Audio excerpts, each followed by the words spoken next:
the pleasure to present to you Dr. Martin Luther King, Jr.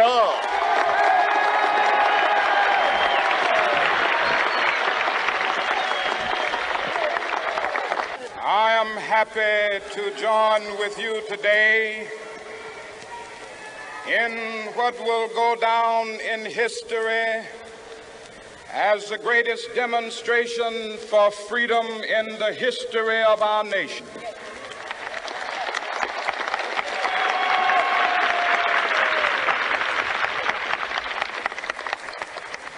Five score years ago, a great American in whose symbolic shadow we stand today signed the Emancipation Proclamation. This momentous decree came as a great beacon light of hope to millions of Negro slaves who had been seared in the flames of withering injustice. It came as a joyous daybreak to end the long night of their captivity. But 100 years later, the Negro still is not free. 100 years later, the life of the Negro is still sadly crippled by the manacles of segregation and the chains of discrimination. 100 years later, the Negro lives on a lonely island of poverty in the midst of a vast ocean of material prosperity. 100 years later, the Negro is still languished in the corners of American society and finds himself in exile in his own land. And so we've come here today to dramatize a shameful condition. In a sense, we've come to our nation's capital to cash a check. When the architects of our republic wrote the magnificent words of the Constitution and the Declaration of Independence, they were signing a promissory note to which every American was to fall heir. This note was a promise that all men, yes, black men as well as white men, would be guaranteed the unalienable rights of life, liberty, and the pursuit of happiness. It is obvious today that America has defaulted on this promissory note insofar as her citizens of color are concerned. Instead of honoring this sacred obligation, America has given the Negro people a bad check, a check which has come back marked insufficient funds.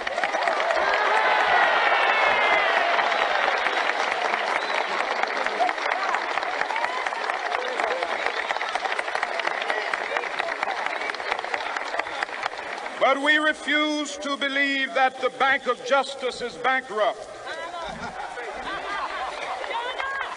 We refuse to believe that there are insufficient funds in the great vaults of opportunity of this nation. And so we've come to cash this check, a check that will give us upon demand the riches of freedom and the security of justice.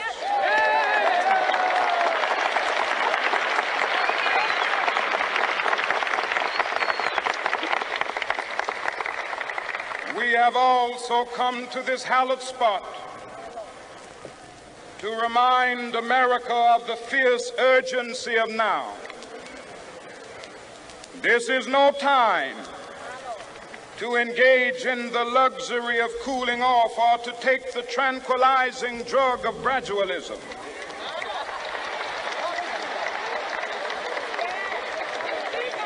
Now is the time to make real the promises of democracy. Now is the time to rise from the dark and desolate valley of segregation to the sunlit path of racial justice. Now is the time to lift our nation from the quicksands of racial injustice to the solid rock of brotherhood. Now is the time to make justice a reality for all of God's children. It would be fatal for the nation to overlook the urgency of the moment. This sweltering summit of the Negro's legitimate discontent will not pass until that is an invigorating autumn of freedom and equality. 1963 is not an end, but a beginning. Those who hope that the Negro needed to blow off steam and will now be content will have a rude awakening if the nation returns to business as usual.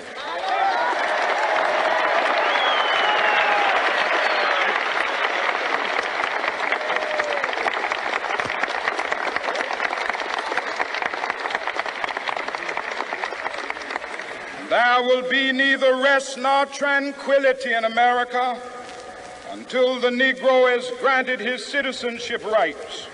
The whirlwinds of revolt will continue to shake the foundations of our nation until the bright day of justice emerges. But that is something that I must say to my people who stand on the warm threshold which leads into the palace of justice. In the process of gaining our rightful place, we must not be guilty of wrongful deeds. Let us not seek to satisfy our thirst for freedom by drinking from the cup of bitterness and hatred.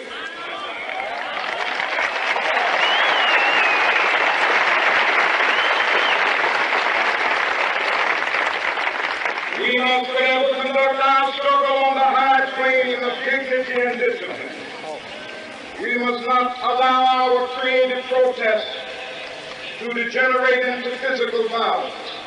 Again and again, we must rise to the majestic heights of meeting physical force with soul force. The marvelous new militancy which has engulfed the Negro community must not lead us to a distrust of all white people. For many of our white brothers, as evidenced by their presence here today, have come to realize that their destiny is not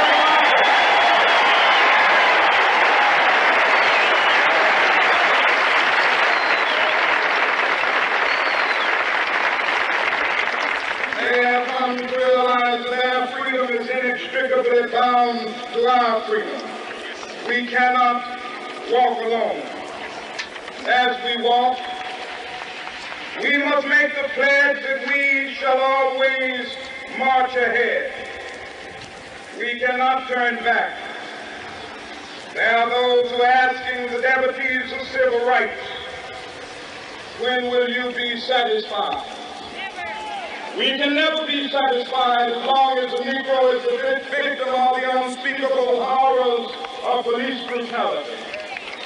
We can never be satisfied as long as our body is heavy with the fatigue of travel, cannot gain lodging in the motels of the highways and the hotels of the city.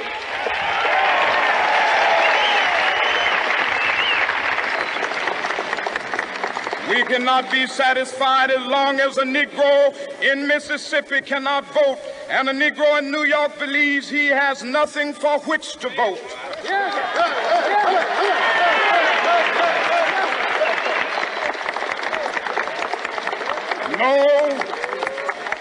No, we are not satisfied, and we will not be satisfied until justice rolls down like waters and righteousness like a mighty stream.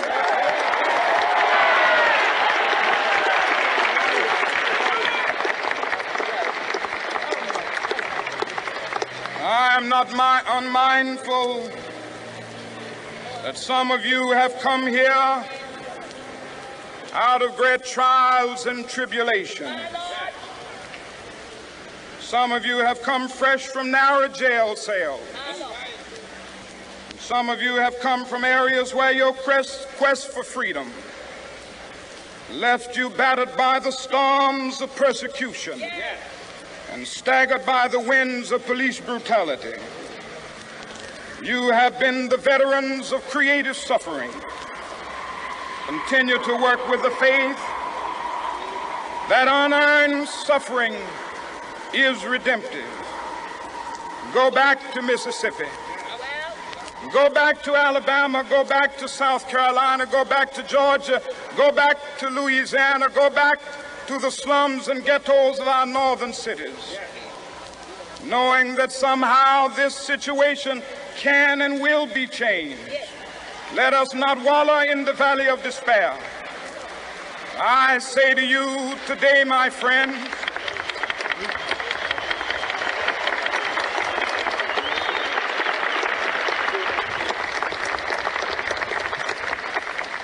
so even though we face the difficulties of today and tomorrow, I still have a dream.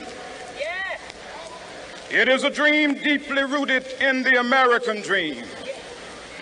I have a dream that one day this nation will rise up and live out the true meaning of its creed. We hold these truths to be self-evident, that all men are created equal.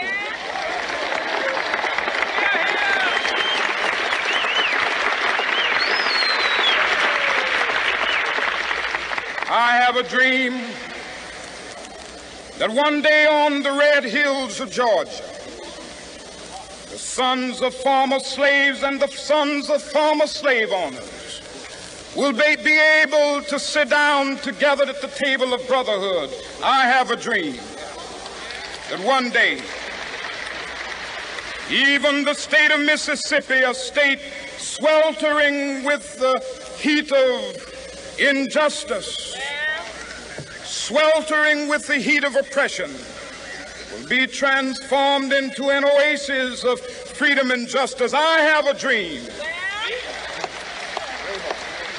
that my 4 little children will one day live in a nation where they will not be judged by the color of their skin, but by the content of their character. I have a dream today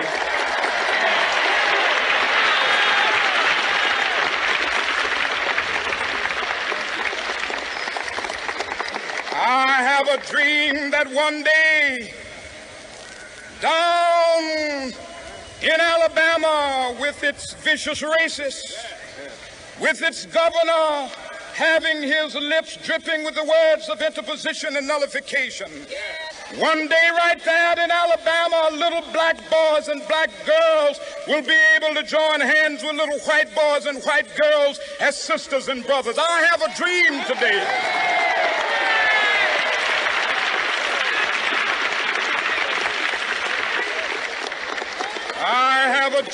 that one day every valley shall be exalted, and every hill and mountain shall be made low. The rough places will be made plain, and the crooked places will be made straight, and the glory of the Lord shall be revealed, and all flesh shall see it together.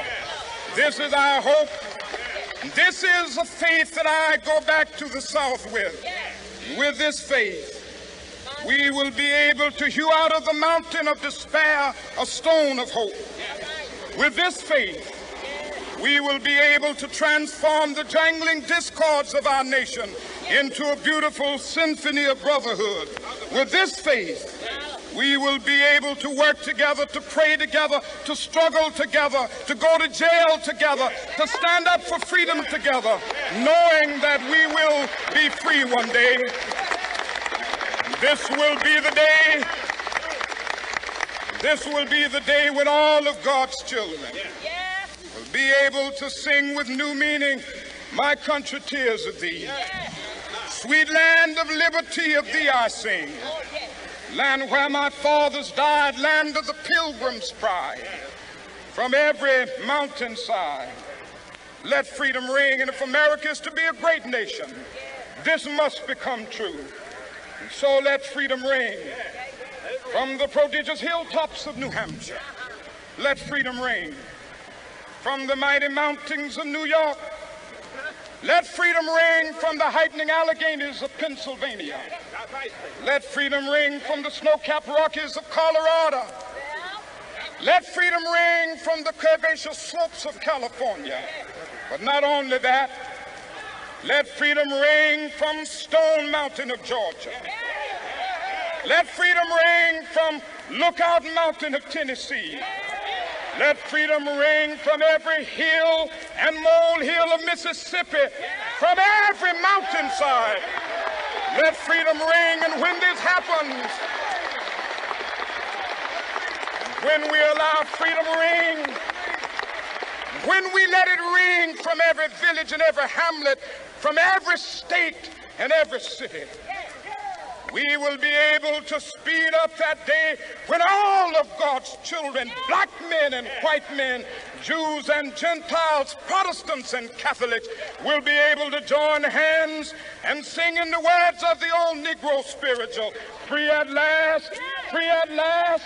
Thank God Almighty, we are free at last.